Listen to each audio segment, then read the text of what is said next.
Zero.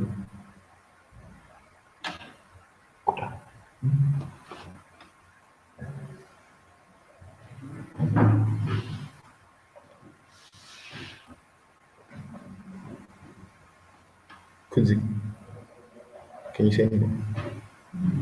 It's not up.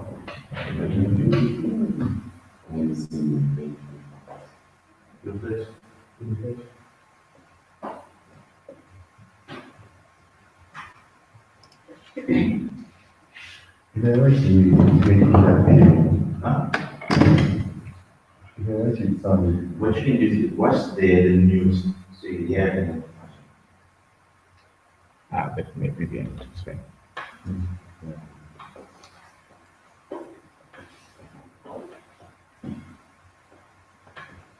Guys, as soon as you see the Neo TV logo, just go. Oh, okay. So you can start. Are you live? I'm live. Yeah, keep going. Everyone else will be going. Okay.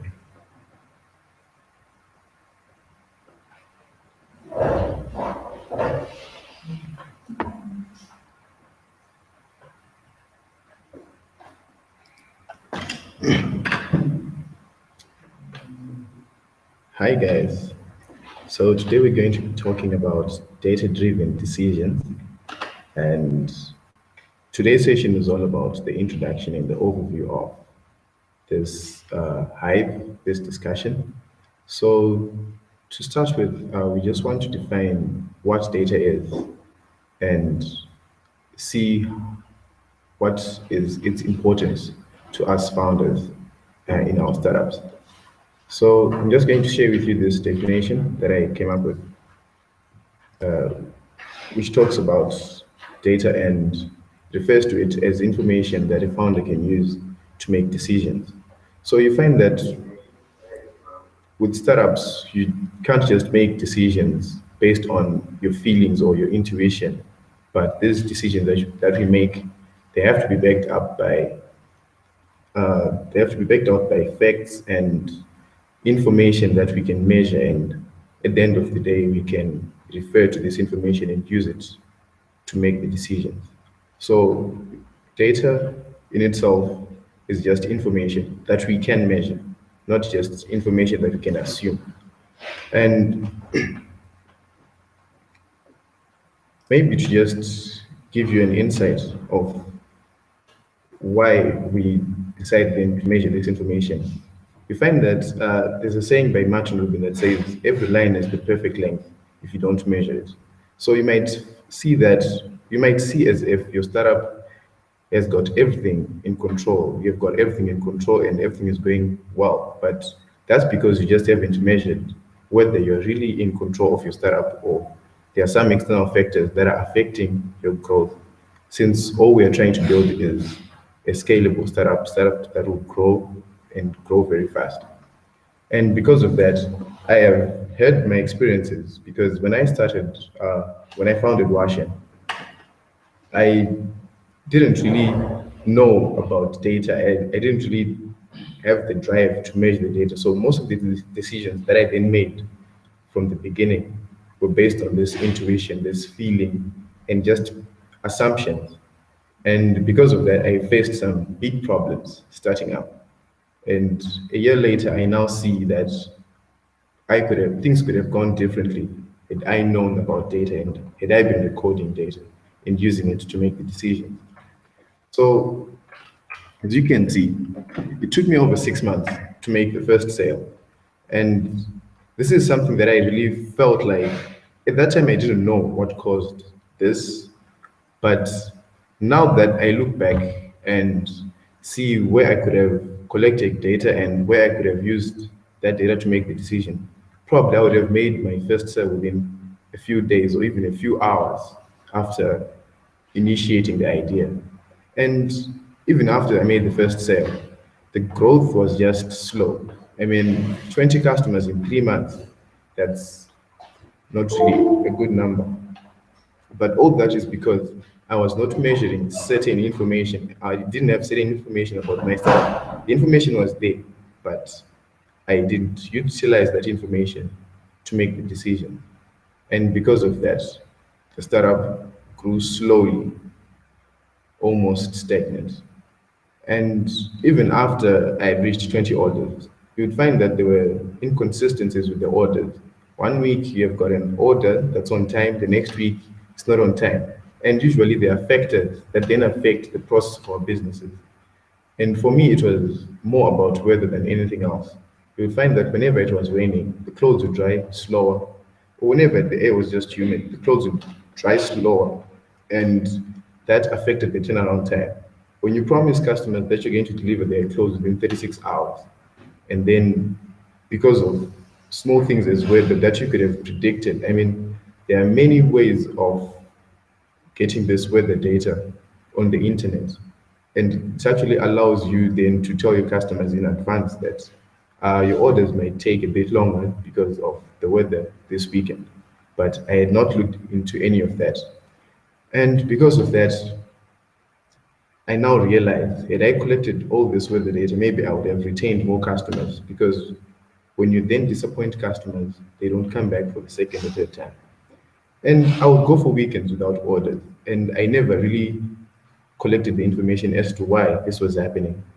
Because had I done that, I would have probably realized that sometimes people have money, or maybe sometimes they bring too many clothes and I anticipate them to come after 2 weeks, but probably they've brought 3 weeks worth of clothes. And because I wasn't even collecting the average size of the laundry that the customer was bringing in every weekend, I didn't know when next they would come back. And then the other thing is, as a startup grows, you find your figures as they start to blow. If you haven't been collecting data, you find it difficult to do your deliveries on time. And for me, that's one of the problems that I faced. Because today you are delivering four people's clothes, it's well and fine. Next week, you are now at eight. And because you haven't even recorded the time that you are taking to do four deliveries, the next time you do eight, the next time you do eight deliveries, you might find that you are off the balance in terms of time. And had I collected all that data, I wouldn't have had all these problems. So now, after I now had the conversation with Lab about data and its importance, TK is always stressing data this, data that, and most of us never really understand what it is. So this is why we've created this hive to then understand what data is and how we can collect the data and how we can use it to make decisions. But today's session, like I said, was just an introduction. And we're not going to go that deep into what data points we can collect. That will be for the next session. But looking at Washen after I started collecting data, I could now predict when a customer would return with their clothes. And I could even predict the turnaround time because I would know when it's hot, the laundry is probably going to be done on time.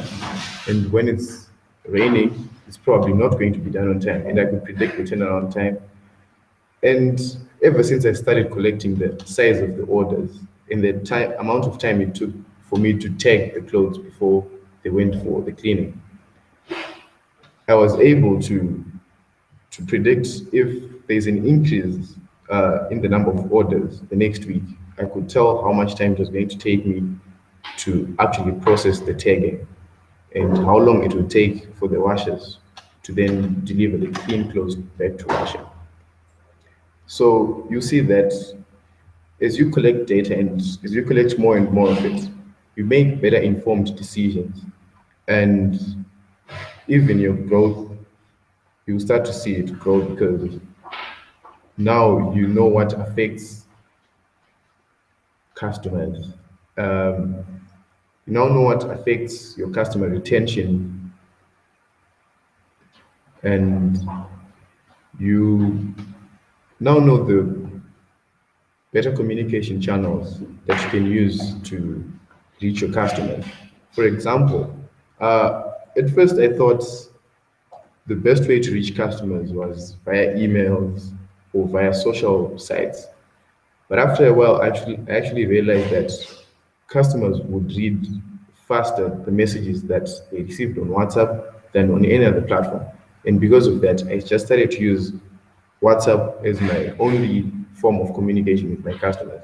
Even if I'm send an invoice to a customer, I would rather put it in a picture format and then just forward it to the customer than send an email which they're probably not going to see until a few days later. And yeah, so basically that's washing before and after data. And maybe I can invite Michael to also share his story with HackShack and how he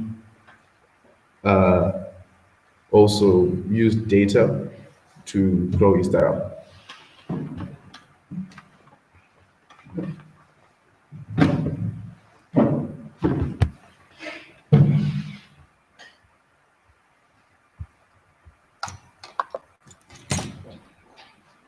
Yeah. Hi, everyone. My name is Michael. I'm the founder of HackShack, and I'm going to share a bit on what data did for me and how I benefited from it when I was working in HackShack. So I collected a bit of data on everything that was going on. For example, I found that there was a correlation between the amount of time that a client would spend in the office interacting with me and whether the order would actually have a problem in the future. So I found that customers who tended to stay more in the office as I was explaining the product to them never tended to give me problems as far as having orders gone wrong after I've already purchased them and things like that.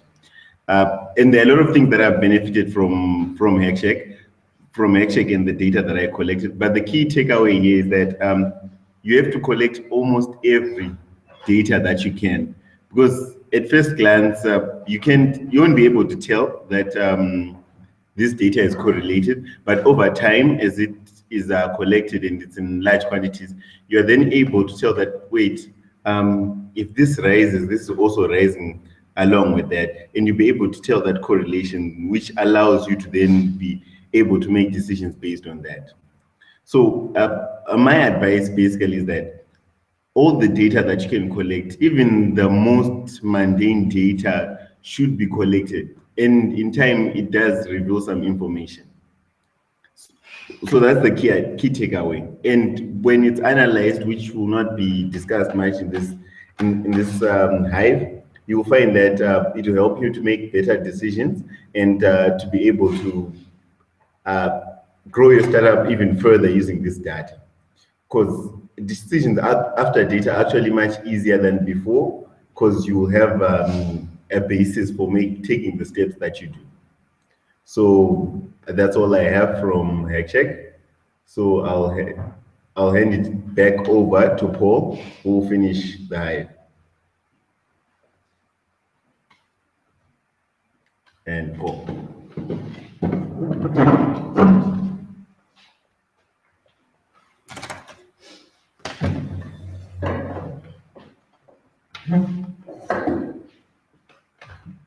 Thank you, Michael, for sharing with us how you've benefited from data collection.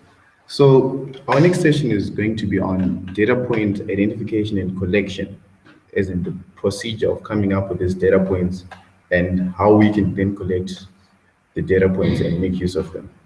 But before I conclude, I would just like to share with you something that I learned on the internet about the Facebook reactions pattern, how they arrived at the decision to take just 6 emoticons and then use them for the reactions. So you find that Facebook, when it started, they only had a like button. And for a long time, users have been querying for a dislike button. But Facebook decided not to introduce the dislike button and to introduce the reactions button instead. And part of this is because of the data they collected from users' comments over time. You'll find that Facebook collected data on every single word comment on whatever was posted on the posts on Facebook, and they used those comments to then arrive at the 6 emojis that they then used for the reactions button. And they could have chosen from large pool of emoticons. I mean, there are over 50 emoticons that they could choose from that show or express feelings or reactions to comments or to posts on Facebook or to pictures or whatever it is that people post. But because of the data they collected, they managed to arrive at just 6 because those were the most used feelings or reactions to posts. And the same goes for us. When you then make the decision, it seems like it was a small decision, but for them it was so big that they actually had to take tons and tons of data to just arrive at those 6. So for the next session that we're going to have, I'm just going to give you a challenge or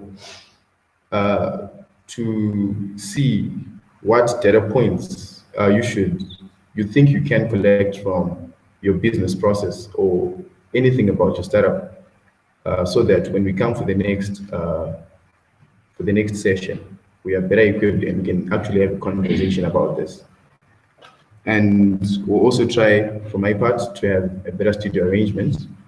But thank you very much for listening on to this conversation. I hope you have taken a bit of positives. And yeah, until next time, thank you.